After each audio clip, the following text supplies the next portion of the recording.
Welcome to another edition of Pittsburgh Sportsline live in the BPTV studios. I'm Al Levine, the talking machine. Normally we have Smokin' Jim Frazier with us. He had a quadruple bypass last Monday. He's at home. Everything's okay. He's resting comfortably. I'm not sure what he's eating because I always was saying he's a 350-pound man. I heard he's lost about 50 pounds, so we'll see what he's like. Smokin' Jim, if you're watching it, get back soon. We're still praying for you. Lots of people are reaching out asking, how's your man Smokin' Jim Frazier? And I'm with Chip the Prophet Hayner here. Of course, we got lots of sports to talk about on Pittsburgh Sportsline. And I always like to show what I have going on here to start the show. First off, Olive Oil's Pizzeria, 412-831-1900. They sponsor our show with an XL pizza and a steak hoagie, which they're both delicious. Thank you very much, Frank, at Olive Oil's Pizzeria. Next, we got the Joey Favis Childhood Cancer Foundation. Poor Joey died before his 9th birthday with DIPG. And it's just a sad state of affairs there. Go to Joey Favis Childhood Cancer Foundation. Donate $1. Check out their events. By the way, they got an event coming up. What is this? Friday, May 12th. Community Center in Bethel Park. Horse races, $10 a horse. 10 horses in a race. You could win $40. All the money donated is to the 501c3, the Joey Favis Childhood Cancer Foundation. They got baskets, lots of people coming there, and great activities, so check that out. Okay, then Dave Cable has me as Uncle Al. I want you for BPTV. We got Devin Shea in our control room. You could be doing stuff like that. We usually have a cameraman in here. He set that up. We got Ethan coming in helping on sound. So check out BPTV. Give them a call. Let's see. We got the Bethel Park Historical Society Schoolhouse Art and Center. It's a historic landmark. They're repairing it, putting different activities there, and have people renting it out. So check it out. You can check out their site. Donate as little as $1. It's great. It has the trolley there on South Park Road. All right, then. We have money for you through the Bethel Park Community Foundation. You can go to bpcf.org, get an application there. We have from $100 to $5,000 for your group or organization doing good things in the community of Bethel Park. There's money there. Matter of fact, we'll be having our meeting on the 25th, and guess where? The Schoolhouse Art History Center. So there you go. We'll be there. So it's a small world there. Check it out. Thanks for listening to all these promos. I know I got stuff there. I got one more thing. One of our guests last night was Angelo Magnone of Made Men Productions. He promotes boxing. They have a Rivers Rumble on June 24th. It's a great venue right next to the river. They have a boxing ring and seats, and it's just unbelievable. It'll be a great time there. He gets great boxers. Local Pittsburgh fighters will be fighting there, and check it out. That's the Rivers Rumble 6, Rivers Casino. $30 for advanced seats, reserve seats $50. First bell 7 p.m. and they're pretty punctual there. We all know how boxing runs a little late. All right, we usually start our first segment and we're going to stay to it. What's on your mind, Chip Hayner? Well, thank you, Alan. And, after a dark day like yesterday, we'll call that a Black Monday.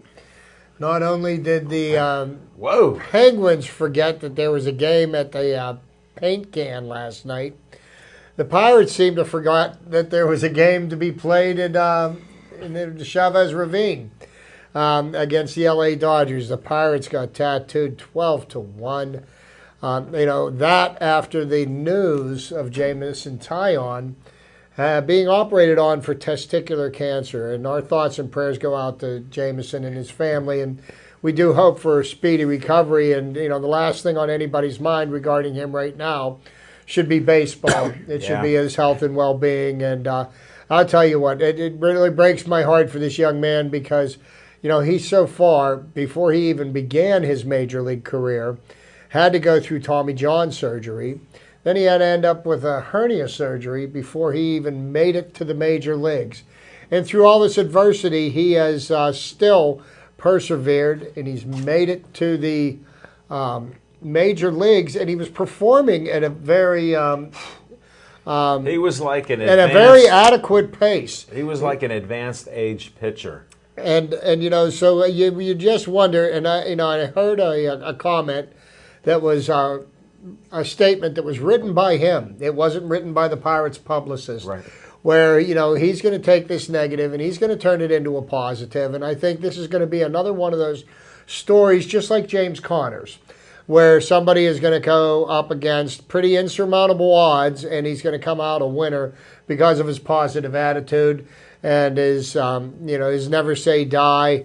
I mean, you just wonder how much more does this young man have to go through to fulfill his dream of playing in the major leagues. I mean, I would have never expected this. I mean, how they came across that now when everybody's given physicals at the beginning of spring training. But this is pretty serious. This is definitely one of the most treatable forms of cancer. Right. On the positive note, is testicular cancer, and it usually happens to young men between the ages of 18 and 35. It's not something that generally afflicts men of older age. As we get older, we have to worry about prostate cancers and things of that nature. So, with all the adversity that's happening with the Pittsburgh Pirates, the odd thing about this season, and it seems like this season, a lot of people have written it off already. I, of course, have not, because I am always the eternal optimist. The glass is always going to be half full. And if you think about the Pirates at 14 and 18 right now, okay, and we're still only 2 games out of first place. We're in last place, but we're still only 2 to 3 games out. I mean, you could be in a lot worse positions, and, there's quite a bit of upside to come. Gong will eventually be back, and, as soon as his hearing, which I believe is until the 25th of May, Marte will come back at some point. Now, what Starling Marte we will get remains to be seen, because who knows if any of his success was a product of the performance-enhancing drugs that he was taking, or if he really is truly that gifted of an athlete, and he's got to make some amends. He's just not going to be able to come back and everybody's going to pat him on the back and this is okay. He needs to produce, and he needs to produce at an all-star level, because he certainly did let down the team. He let down the city of Pittsburgh. He let down the fans of the Pittsburgh Pirates. Oh. He let down the management of the Pirates. The list goes on and on. So, he's got a lot. Will we forgive him? Well, let me put it to you this way. Sports fans are like this. If he helps us win games, he will be forgiven. And if not, well, then, we'll have to go to plan B. Same thing with young Ho Gong. There's a young man who's got, alcohol problems. I hope he's getting the help that he needs. Can he be forgiven? Well, and he starts jacking the ball out of PNC Park on a regular basis. Yeah, we're going to welcome him back into the fold. But, it's funny how sports are and how sports fans are. You forget their misgivings as long as they produce. Yes. So, that's the world we live in. But, hey, that's what's on my mind this week. Thanks, Chip. I appreciate it. I got a couple things on my mind. First is Smokin' Jim Frazier. Did my second show without him last night at Campiti's Pizza. Had great guests, great time at Campiti's Pizza. We'll talk about that on location.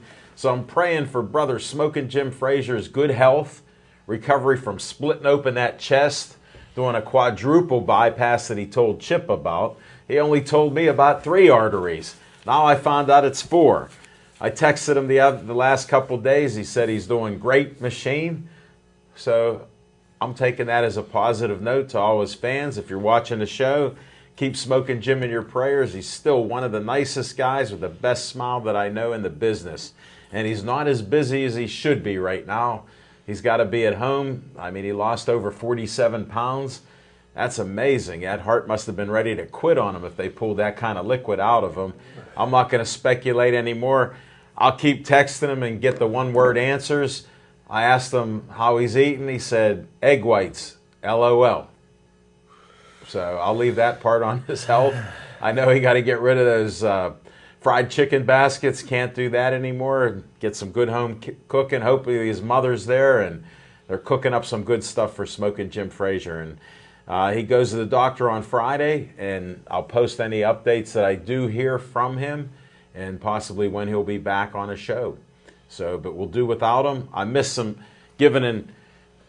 If you want the green, see Levine. Yes, couldn't get to put that out. And I can't steal Jim's thunder, but I do have a. Here's a little teaser. I'll give you some input that I got from Jim about this year's draft. I can't wait for that teaser. Can't wait to hear it. Although the information got to be a little weak. Yeah, because he does work 3 days a year, and he missed that. But Jim always gives a grade out every year for the Steelers draft. Let me guess, D+. And I'll share that with you, and I'll talk about his input, and he can settle up with me later. Well, D+. What's on my mind is I got to agree with Chip. I watched a couple bad games, the Buccos yesterday, and I watched the Penguin game. I predicted they'd win in 6. Now, I got to say, where were they at? I noticed the team that looked despondent there didn't have the energy. Fleury kept us in the game. It could have been 12-0 like the Bucco game if he wasn't blocking some shots and things. They should have been able to take him out, put Jari in there, give Fleury a rest in a game when no defense was there and the offense was terrible. They were in our end most of the time. Then we scored a couple goals. So I'm hopeful for Game 7 tomorrow night, Wednesday night. We got an undefeated record there and beating the Capitals 3-0, I think it is. So well, in the Penguins in road Game 7s, 5-0. 5-0. 5-0. That's one of the blessings about not having home ice advantage, because the Penguins don't do well in Game 7 here in Pittsburgh. Well, I'm glad they're not here. That's the optimistic. I'm usually positive about things. The Buccos still have 162 games to play. They're going to find players. They got some great pitching. They got to get some hits, play some small ball until these guys can come back, or they can figure out who's going to hit the home run ball. So I'm hopeful there with the Buccos. It's a long year, and they do have a lot of great players that are still up here with us. We just need production from them. So absolutely, I'll wait for that, and we'll be back after a little commercial. Don't change that dial. Chief, get some dessert.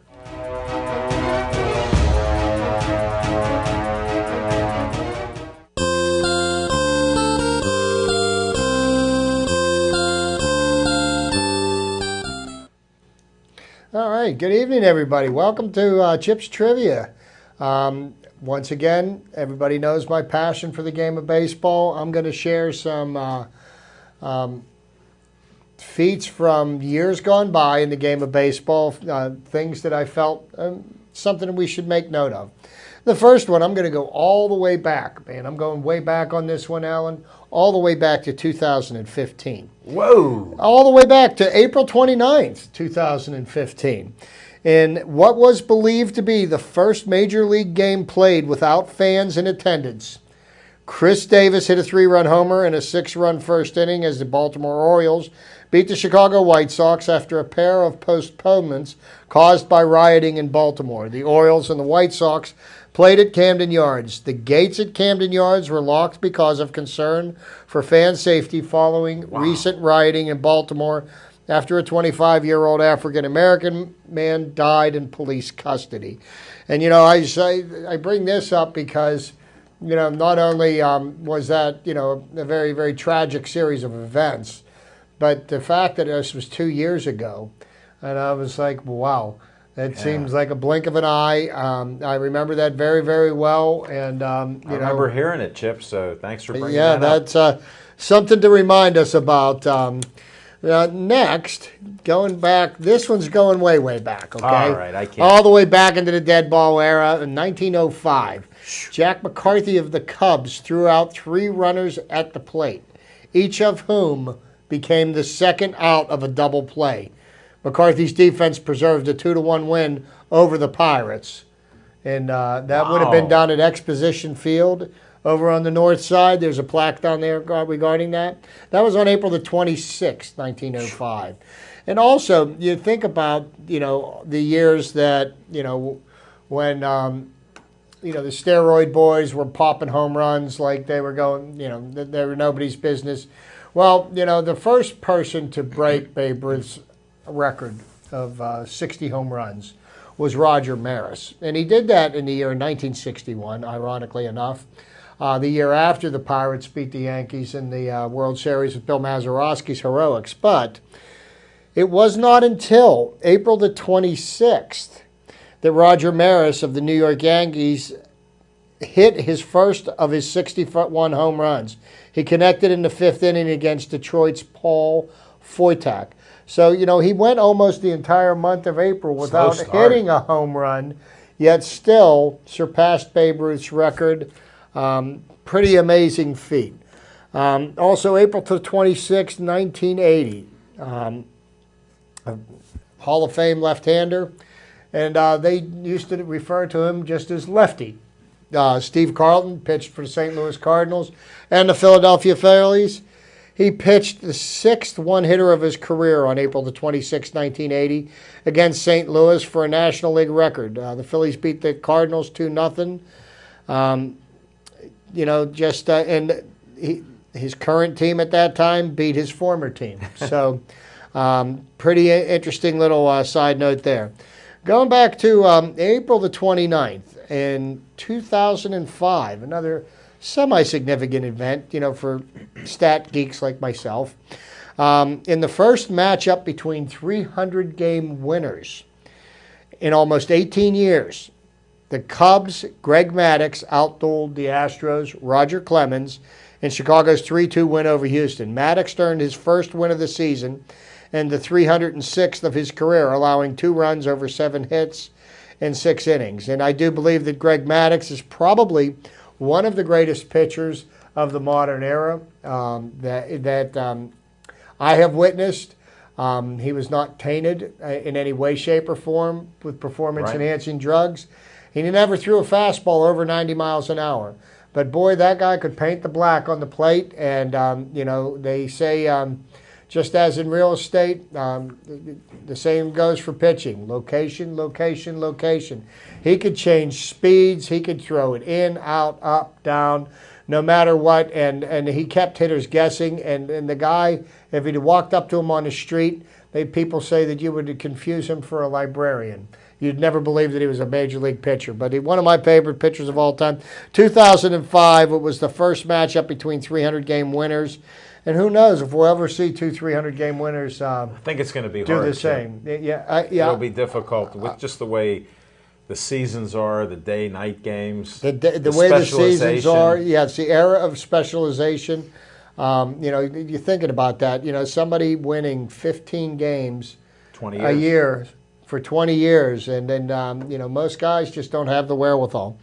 So going back now to my dear friend, the left-hander, Steve Carlton, struck out Montreal. This was on April the 29th, 1981. So this is 1 year after he pitched his 6th one-hitter. He struck out Montreal's Tim Wallach in the first inning of the Phillies' 6-2 victory over visiting Expos, and he became the 6th major league pitcher and first left-hander to strike out 3,000 batters in his career. Wow, yes, what an honor.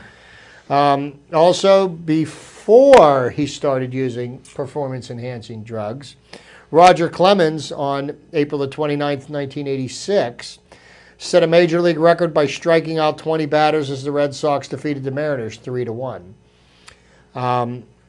That brings me to another left-handed pitcher, another strikeout machine. Probably the second left-hander to reach over 3,000 strikeouts. Randy Johnson on May the 8th, 2001, became the third pitcher to strike out 20 in 9 innings, but didn't finish the game as Arizona Diamondbacks went on to beat Cincinnati 4-3 in 11 innings. So now we've got Roger Clemens striking out 20 in one game. We've got Randy Johnson striking out 20 in one game, and they say there were 3 of them. The third one was a rookie who pitched for the Chicago Cubs, Kerry Wood. Oh, I remember when he come up. When he came up like a gang, like a house of fire, and unfortunately, his star burned bright, but only for a short period of time. And his career left. Also, May 8th, 1968, the Catfish, Jim Hunter, of the Oakland A's, pitched a perfect game. There haven't been a lot of perfect games pitched in Major League history. A no-hitter is one thing. A perfect game means you face 27 batters, 27 up, 27 down. That's a significant accomplishment. It's only happened one time in the World Series in all the years that baseball's been around. Don Larson, Game 6 of the 1956 World Series, I believe. Yeah, it was 56. Okay. Also, before performance-enhancing drugs became the thing to do, Frank Robinson, who was a Hall of Fame outfielder, started playing for the Cincinnati Reds, finished up his career playing for Earl Weaver's Baltimore Orioles, became the only player to hit a home run out of Baltimore's Memorial Stadium. Robinson hit a 451-foot home run. It traveled 451 feet in the air. By the time it stopped rolling, 541 feet total, on a fly over the left field wall off of Cleveland's right-hander, Louis Tiant. Dead on. Wow. So that's the only 500-foot home runs that I recall ever being hit. Most of them were hit by Mickey Mantle. Yes. And he hit one in Washington that I believe still to this day is the longest home run ever hit. But long before they started doing the juice. In 1922, April the 29th, the New York Giants hit 4 inside-the-park home runs at Braves Field in Boston. George Kelly hit 2, Ross Youngs and Dave Bancroft hit the others. That's amazing. That's amazing. 4 inside-the-park home runs. And also, to finish out my trivia, because I've been thinking a lot about this man lately, probably one of the greatest athletes that ever put on a pair of spikes in this city, the great Roberto Clemente is the only man in Major League Baseball history to hit a walk-off inside-the-park home run to win a game. And it was so funny because he ran through the stop sign that the third base coach was giving to him. And the coaches and the manager went to yell at him afterwards, and they were like, "Why didn't you stop? We were giving you the stop sign." He said, "If I score, we win." But that's it. Arriba. That's Chip's trivia for this week. That was some great trivia there, man. 4 inside-the-park home runs, 2 by the same guy. Yes. That was back in the day when, once the ball got over the outfielder's head, a lot of stadiums didn't really have, walls. Or if one of the stadiums that I would have absolutely loved to see a ball game in was the Polo Grounds in New York. Okay, which was the home of the New York Giants. It actually was the home for the first 2 seasons for the New York Mets before they built Shea Stadium. But that ballpark had, you needed a cannon to shoot one out of there. It was, I believe it was 440 feet to center field. It was huge, absolutely huge. A lot of ground balls rolling now. Mm-hmm. They keep on rolling. Thanks again, Chip. Appreciate Chip's trivia time. Now we're going to go to our on-location segment.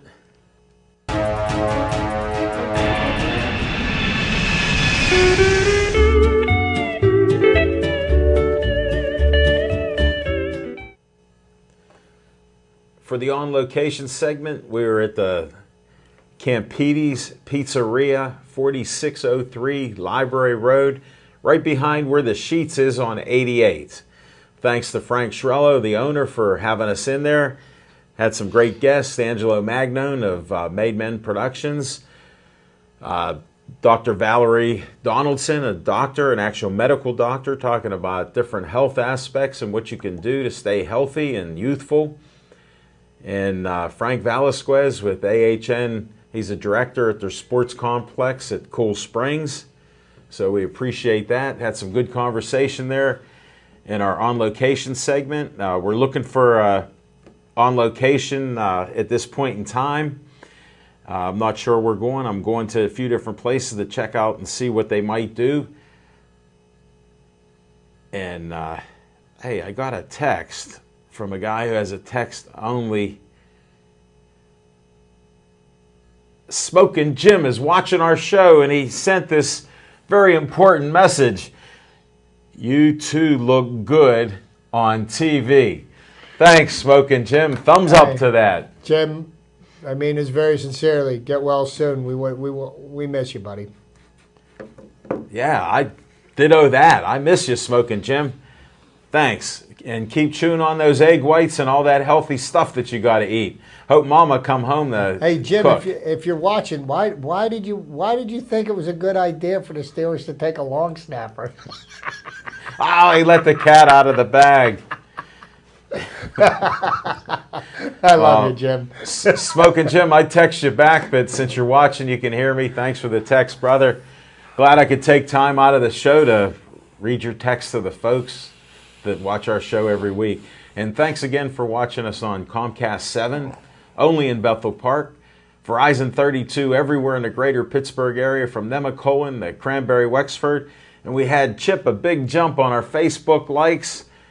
We went up to 6,421 likes. Nice. So some people liked us, come out of the woods from nowhere and got more likes for watching our show and enjoying what we do. And that was my On Location report with a little interruption from Smoking Jim Frazier. Never an interruption from Jim, man. Always great to hear from you. Here, call me Smoking Jim. I'll put you on the air because I'm mic'd up.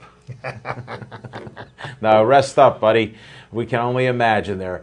We're going to go to another little break here, so please don't change that dial and come back, and we're going to be talking some Penguins.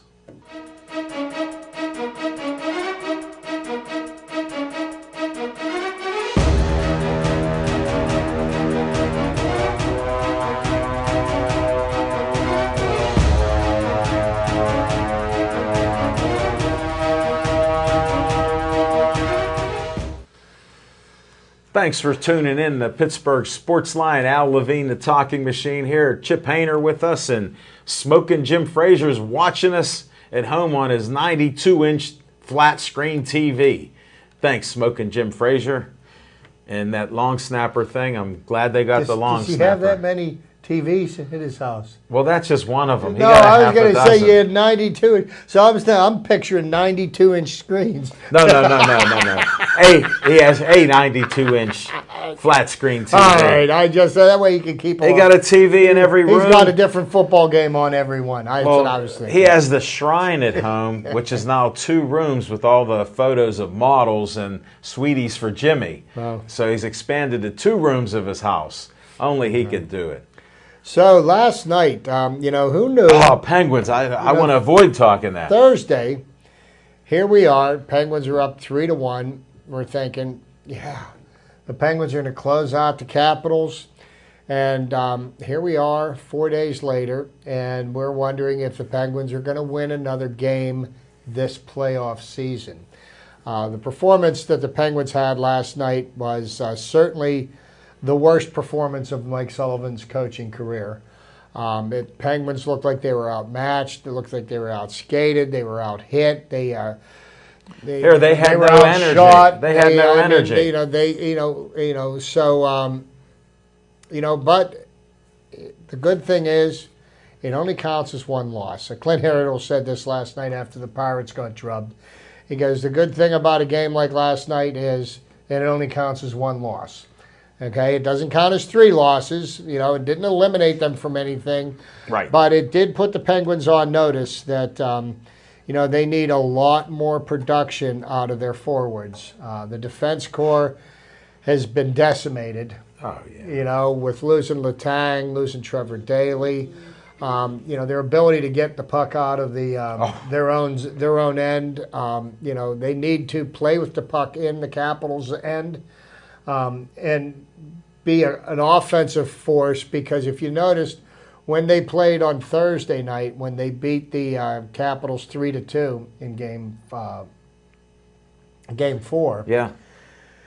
They went into a defensive shell, and they, for all rights and purposes, should have lost game 4 somehow because of the efforts of Marc-Andre Fleury.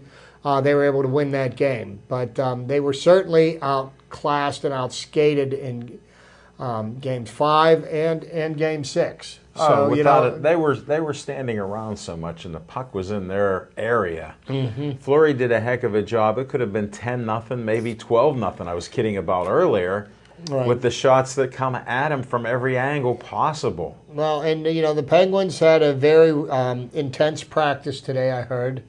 They could have gone a couple of different directions, and the coach watched the film of the game last night, and they worked on things that could, some schemes that would help them to become more offensive, because that's what the Penguins have to do. When they've played well, they've kept the play in the other team's end. But, every single game in this playoff run so far, with the exception of one, the Penguins have been outshot in every game but one, against Columbus and against the Washington Capitals. So, I think they've shot more. I think I heard numbers 230-something to 134 shots for the Penguins. Yes, and it's almost astronomical. That's astronomical, and you can't continue to rely on your goaltender to stop that many shots. You've got to, and they're blocking 20, 30 shots a game. And the legitimate shots. Which don't actually count as shots on goal, because for it to be a shot on goal, it's got to make it to the goaltender. Okay, so if they're blocking it, the Penguins are beat up. They need to find some way to get some life back in their legs, and they got to be the team that they were last year, fast and a skilled team, because these teams like the Capitals and Columbus Blue Jackets are big, rough, physical teams. And the Penguins, that's just not their makeup. They've been getting out-hit every game. It's by big and numbers. I think that it's taking its toll on them. I think. Well, whether it is or not, it sure looked that way last night. Right, and to be down 5-0 before they scored a couple goals at the end, was terrible. Right, and believe me when I say this, every professional sports team has a game like the Penguins had last night. It's just, it's human nature. It's just happen. When you're going to have it. I don't look at anybody as saying that they're laying down, but I do believe that there are some players that could be have more of an impact on the outcome of the game. And these are players like Phil Kessel, Evgeny Malkin. Even though Evgeny Malkin is putting up points, this playoff series. When is Gino gonna take control of a game? He's a guy that can dominate a game, and he needs to step up and take charge. And I honestly think that for the Penguins to beat the Capitals tomorrow night, they're gonna need goals scored by Crosby and Malkin. The both of them need to come up. And what happened to Phil Kessel's shot, I don't know. Yeah. Patrick Hornquist is banged up. He's been getting crushed with some of the hits and things. They got to find a way to get the puck past Brandon Holtby, because Holtby is a Vezina Trophy finalist, and he seems to have found his game. He was a little bit questionable early in the series, games 1 and games 2, but ever since they pulled him, game 3 on, he has been money. And can Marc-Andre Fleury steal us a game? That's what we need him to do right now. Well, I'm counting on the choking Capitals. Yeah. They have this choking disease that I'm counting on that, and the players will be rejuvenated, because the desperation we've seen with the Capitals the last couple games, we need that tomorrow night. Well, and that's what you got to see. On a positive note there, because, I try to look at the glass half full. The last time the Penguins played the Capitals in a Game 7, in Landover was 2009, and we had a little parade in June downtown that year. So I'm hopeful. You know, I mean, we pull that out, and I really see that, you know, Washington is being the biggest obstacle to overcome to make it to win the Stanley Cup. But I'll tell you, a team that the Penguins need to keep an eye on if they make it past the Capitals, the Nashville Predators. Watch out for that team. They're another big, muscular Well, we got to team. get past tomorrow night. Yeah. That's the first Yes, we do. order of business there. But, you know, can they win? Absolutely they can. They've won 3 games out of the series already, but if they come out and put an effort in like they did yesterday, they can start making tea times for Thursday because, you know. Sad to say, I like the speed and the talent and the scoring that they had last year, and I did predict they'd go back-to-back. Well, I'm past my Game 6. I thought we'd win it in 6 games. We've got to win it in 7 to move on to be back-to-back champions. Yeah. They have the talent. They got the players. They got them this far. They just need to come back and do that on the ice tomorrow night. I'm waiting for that. So that's where we're at. We can only beat it up so much. We got to talk some Pirates. Sure. They've had some great pitching to be 14-18. I mean, we're lucky to be 14-18 with the players that we've lost, the lack of hitting we've had, the poor defense we've had. I mean, it's shocking. The two biggest things that I feel are issues that need to be worked on, and I know they're being worked on, and you know the results aren't going to be, is the defense, number one, and the lack of offense. You know, they need to get better production. They need to get better production out of McCutchen, out of Polanco. You know, they really only have 2 outfielders right now, okay? The unfortunate part is you got to play 3. So that subsequently the Pirates have had to put John Jaso in right field. He's got no business playing right field.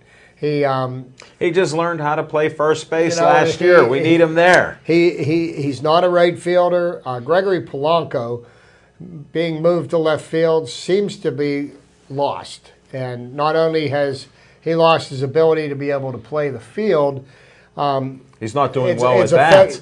It's affected his play at the plate. Yeah, and, you know, we expected much bigger things. I was thinking this year, you know, 20 to 25 home runs out of Gregory Polanco was something that was reasonable. I was thinking 25 homers, 100 RBIs. You know, I was thinking Thought he crossed over to do that. Marte does not seem to be a big home run hitter. I was expecting Marte to get maybe 15 to 20, and I was thinking Kutch, you could look for him 20. For 20 to 25, you know.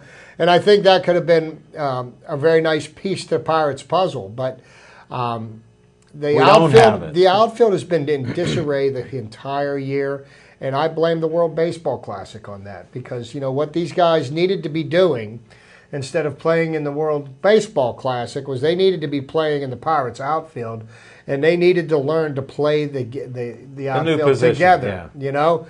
And there seems to be a lack of communication, you know, sloppy play, you know, and you're seeing it all the way around the field. Just straight up bad defense. Well, right now I think the Pirates have the absolute worst defense in the National League, without any question. And these are people that have been known to be good fielders.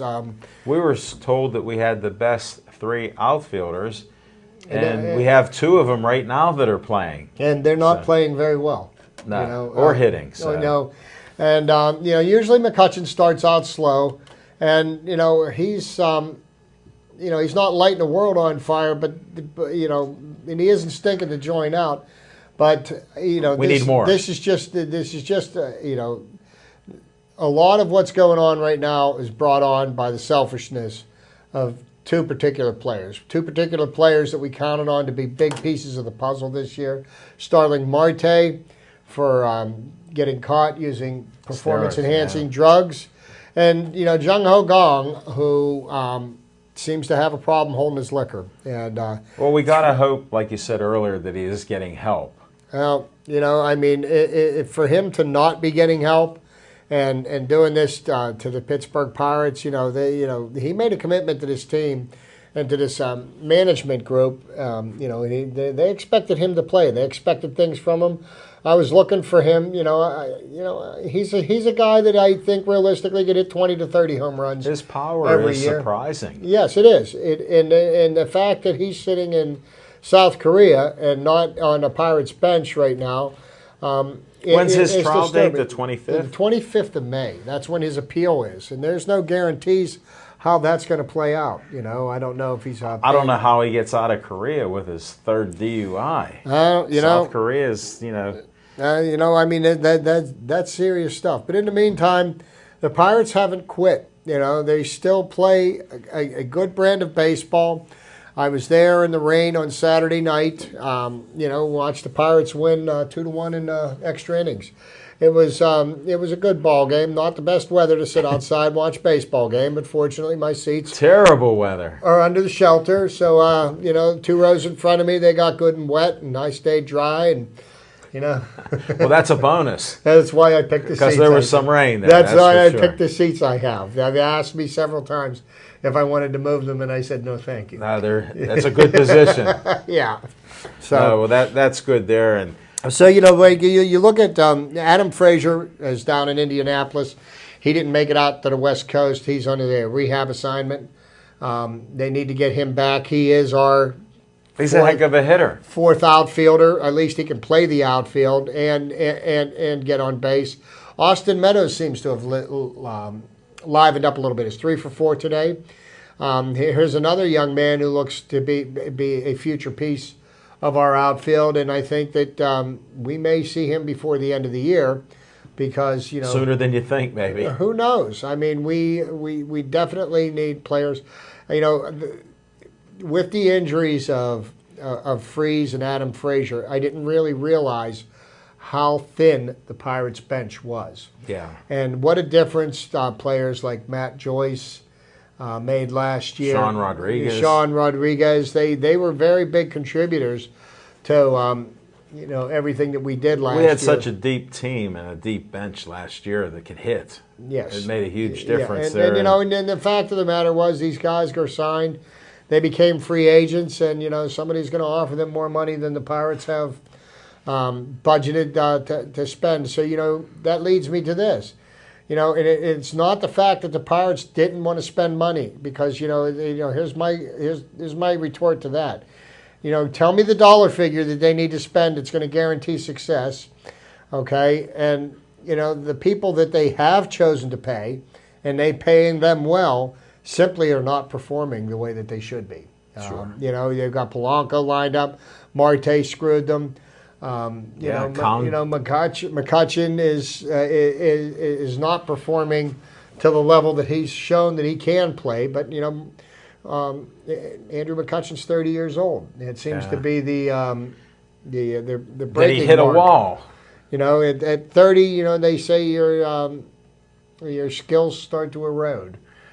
So I don't know if that's true or not. But we're getting great pitching. Garrett Cole has been pitching well, is getting absolutely no run support. Jamison Tyon was probably the best pitcher on the staff up until his diagnosis with testicular cancer. The rest of the pitching staff has been adequate. Ivan Nova won National League Pitcher of the Month for the month of April, and his record was only 3-2. But I mean, he went to a period where I forget how many innings he went without walking a batter. His control has just been unbelievable, and it was really a great signing for them this weekend. I guess they learned their lesson after Jay Happ slipped through our fingers last year. But you look at the amount of money that people spend, and you think, well, spending money equates to success in baseball. Well, look at the San Francisco Giants. They have a payroll that's almost double of what the Pirates is. Theirs is about $190 million, and they're 11-22. So the amount of money. What dollar amount do you need? Yeah, so it's not a matter of how much you spend. It's how the people produce that you're paying. And right now, we need to get better production out of our offense, and we need to shore up the defense. If we're not going to score a lot of runs, then we can't keep giving runs to other teams. Hey, man. You know, and I mean that's common sense. That's common sense, but we all know that common sense sometimes is not so common. It's hard to find. It's hard to find, but you know, I haven't given up on the Pirates yet, because if you think about it, where they're at right now, with all the adversity they've gone through, they're only 3 games out of first place. The Cubs are not the Cubs of 2016. The Cubs have fallen back to the pack, which I kind of you predicted said that was going to happen. You know, that was their year. You know, and I hope they wait another good 108 years for their next World Series championship. How do you really feel about that, Chip? But that's a good one. But you know, so. There's reason for optimism. I mean, I'm not selling my tickets to the Pirate games. I enjoy going down to the ballpark. You know, the Pirates are a... hey, maybe you can take Smoking Jim Frazier the next time it's not going to rain. Hey, well, you know what? I'd be happy to take him. He needs to relax. You know, and you know, if he could stay for more than 3 innings, he's welcome. That could be a problem. Well, I know. See, Jim has... He's averaged 3 innings in 4 years. He's had a short attention span, but... you know, Jim, I'm just wondering, if you're watching us, buddy, just let me know. I'll bring you some reading material in a heartbeat. I got some great stuff for you if you want to read it, okay? You got those 1,000-page books like I got pennies in my pocket. I'll tell you what, you know, I could enlighten a young man, help him see the light. Hey, you were teasing us with about the Steelers. Yeah, I was making the joke because, you know, Jim, every year that I have known Jim Frazier, the Steelers get a D to a D minus as their grade for the draft. Even if he even gave the 1974 draft, the one with Lambert and Swan and Stallworth and Mike Webster, he even gave that one a D minus. But you know, so I asked him what his grades were after the draft, and of course he had to make the comment about the long snapper, and I was going to go on record as telling everybody that it was his idea to draft a long snapper in the 6th round, but. You know, you just wonder about that. You know, it looks like the Steelers did address some of their needs. One of the things that I don't know, Jim, if you knew this or not, but the Steelers signed Russell Shell to a free agent contract. I think he followed that. Okay. Yeah. He may have that because he's a big Shell man. I know. He was a very big fan of Russell Shell when he was playing out at Hopewell. Yes, he was. So you know, he didn't fare so well here at Pitt, but... kind of had like a ho-hum career at West Virginia. But, you know, once again, you know, it's a shame that a lot of these high school superstars from Western Pennsylvania, once they get out of their comfort zone, they just don't seem to... They don't have it. ...perform so well. I look at Terrell Pryor, and I know Jim's... That's his favorite. Yeah, I mean, he's... You're upsetting him. He's going to have to start taking some pills to relax. Yeah, I know. He might. Watch that heart. Might have to fibrillate him here or something like that. Yeah, defibrillator. Come on out. Nah, we'll keep him calm there. I'm just happy they picked up James Conner. I think that was really a wise choice because, you know, having 2 draft picks in the 3rd round really kind of enabled them to do that. And I just think that he makes a great compliment to Le'Veon Bell because, you know, you got young legs, you got strong legs. Well, hold it. You've got a power runner. He's actually a good running back. Very good. I mean, he's very good. He's capable, and he can even catch the ball, too. Right, and I think what the Steelers need to do, and, you know, and you know, you fault the Steelers for this, and in a way you can, and in another way I understand why they did what they did. But, you know, Le'Veon Bell, for all rights and purposes, during the season last year, there was no guarantee that he was going to be on the Steelers team this year. Okay, so you know what? If this was going to be the last year you're going to have him, yes, you run the bus until the wheels fall off. You know, that's what he did with Willie that up Barker. into the playoffs. So. You know, so, I mean, you know, now maybe, you know, we pull the reins back in on Le'Veon Bell and give him a break. And, you know, the only problem was, love D'Angelo Williams. I don't know if there's a place for him on this team or not. But he was getting a little long in the tooth, and it seemed like he was getting injured more and more frequently. And you get a younger guy that, you know, less prone to injuries, even though he did have knee surgery. But, I mean, you know, and the thing is, he said that James Conner said that he played at only about 60% last year.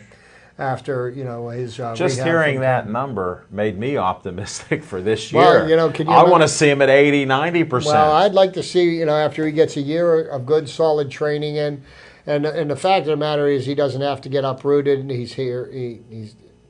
It's just a transition close to to another home. team. Yeah, I mean, they're going to the same facilities, Yeah. same weight room, same locker room, Same food. Yeah. I wonder if those chefs that hook up Jim are going to hook up James. Yes. I hope they do. They will do that. Yeah, they're going to have to start learning how to cook low fat for my dear friend Jim. But Well, speaking of Jim, it's hard to believe he works 3 days a year, and he picked that week to go into the hospital because of some chest congestion there. I don't. What did you do? You didn't work this year. I honestly don't think he had a choice in that matter, and thank God he got to the hospital when he did, because Jim, what you went through was some serious stuff, but your prognosis, I'm sure, is going to be nothing but positive and good. And now they got the problems in you fixed. You got the rest of your life to. I can't wait to see our lean, mean, smoking Jim machine. Uh-huh. That's what I'm waiting to see. I can't wait. I Hopefully he gets good news Friday that I'm sure he's will. allowed to come out to our show, and maybe his opening segment he has to turn it down a notch. Well, he's got a long road on his recovery, and I think he's going to do just fine. But they say usually when the problems with the hearts, once they discover what the problem is, it's easy fixing them. And they've already gone and done the fixing part. Now it's just a matter of getting your strength back and getting your feet back underneath you. And I think Jim's got the wherewithal to do that. Oh, amen, brother. I got the prayers going his way. Get him back out there and about so he can drive out the New Ken. He's always going out the New Ken. I don't know what's out there, but whatever it is, he got to get back out there. Yeah. Yeah. But, yeah, that covers our Steelers there a little bit. We'll go over the draft, what they did when Smoking Jim's here, so he can give us a D+ this year. Well, no, and Jim will give us the inside scoop. But when I asked him about the first 2 days of the draft, he loves the pick of T.J. Watts, loved the pick of Juju, Schuster-Smith. I don't know what his feelings are about the cornerback that we took in the early third round, but I do know that Jim and I both loved the pick of James Conner. I think that was probably the pick of the draft, and I think the Steelers are going to come out smelling like a rose on that one. I'm optimistic with it, definitely. I'm hopeful Le'Veon Bell won't get busted this year or anything. So far, so good. Well, it's not so much Le'Veon Bell. It's like, I want to be optimistic that Martavis Bryant has turned himself around, but you know what? I mean, he's one failed test away from a lifetime ban. It sounds like he has, and he's devoted himself to working out more and getting in shape for the first time in his life. So I'm optimistic. I hear the right things. They're saying the right things. I mean, here's the thing that he has to realize. He is in the random testing group, which means at any given day, at any given time, they can walk up with a specimen cup and tell him, young man, you need to fill this, And, we both know that a missed test is a positive test. So, sleeping in is not an excuse. Le'Veon Bell figured that one out last year. After he got caught. Now, it's a shame on what they're thinking. These are professional athletes. They're making money, and you got to go by the rules. There aren't many rules, but there's a few you got to follow. And we're about done with the show. I want to thank everybody for watching our show. Thanks for the prayers for Smoking Jim Frazier and your concern. I'll post up on Facebook when I hear from him on Friday on how he's doing, if he's allowed to do anything. We'll check that out. It was a pleasure doing a show with Chip. Somehow both of us can keep on talking. We got some more in the tank if you want. We got 12 seconds to go. You got 12 seconds or 12 minutes, 12 hours, who knows? Al and I don't know how to shut up. But we will end the show with Stay Joey Strong.